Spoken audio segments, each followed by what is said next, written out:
Hello everyone. So, nala ko gusto i-share, no? It's all about. Bali ako, no, anong gusto din ako uh, i-share kay number one, ikan po ko ani, no, kaning importante jud kayo ang words sa Ginoo mga igsoon. Hindi ka nang, sometimes, di ba, kanang fear, murag, ato na lang yun na siyang, murag, minsan di na to ginadil kay, kanang murag normal na lang mahadlok. Actually, kung, di ba, ang atong fundamental yun sa word sa Ginoo. So, kanang makabati taghadlok, kuan mo na siya, nagsugod yun na siya sa kaning, kumbaga nagsanga-sanga na siya ba, like kaning kasuko, no, anong ma-feel ba yun mo kung dili ay normal imong kasuko, na masige ng kasuko. So ang cause day ana is actually unforgiveness, no. Napay unforgiveness sa kasing-kasing. So syempre nakay unforgiveness sa kasing-kasing, yun ang pulong sa Ginoo sa the book of John. Nagwi siya resulta, which is kaning fear,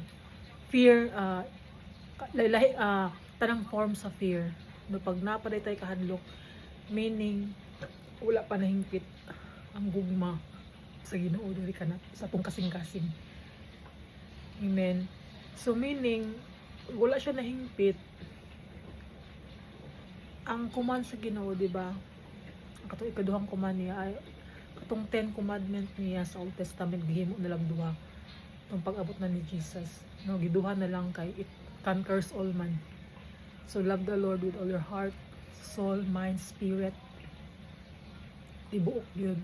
Kaduha, love your neighbor as yourself. Igugmaw na to kung sigkataw. So meaning maka-feel ka gugma, meaning kung bitterness, di ba?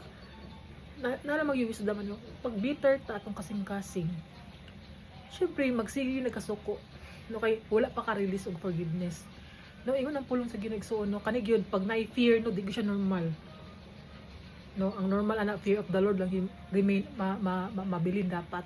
So pag na-fear, ingon ang pulong sa Ginoo, ang atong fundamental jud diri, no, ang pulong sa Ginoo. So ingon siya sa the book of John na pag igugmaon nato ang sikataw, ang Ginoo magpuyo dinhi ka nato og mahingpit ang iyang gugma mo, nagingon sa pulong sa Ginoo sa the book of John.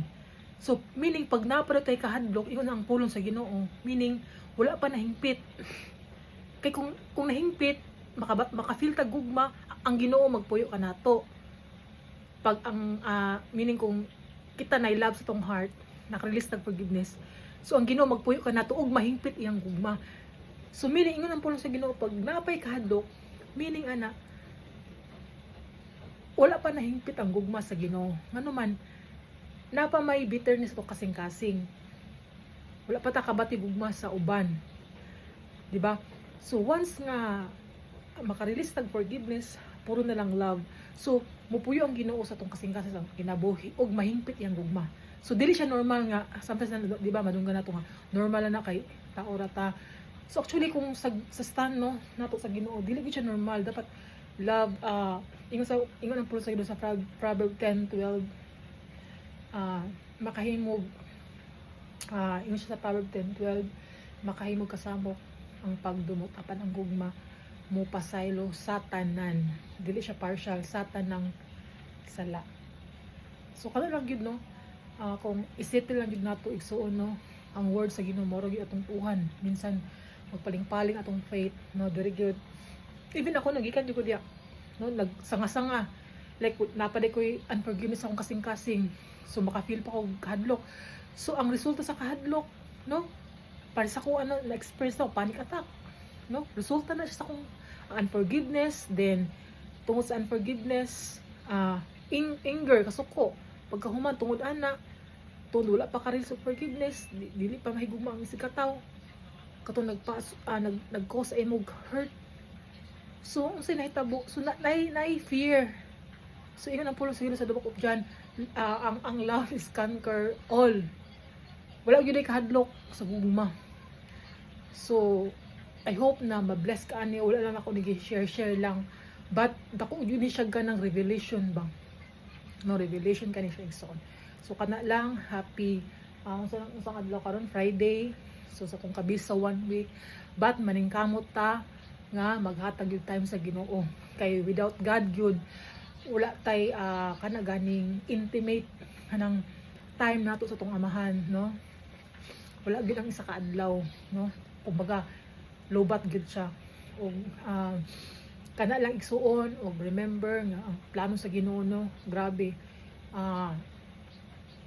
nara gyud sa iya ang trabaho lang gyud sa tao, so no, mag-serve sa Ginoo, mag-worship sa iya, kana lang gyud. But sometimes kani laging kani temptation ni sa enemy ba in our lives, tintalon ka nagdaon sa atong nunaon. So kana lang, so I hope na na bless ka ani nga pila ka minutes lang nga sharing, and God bless you.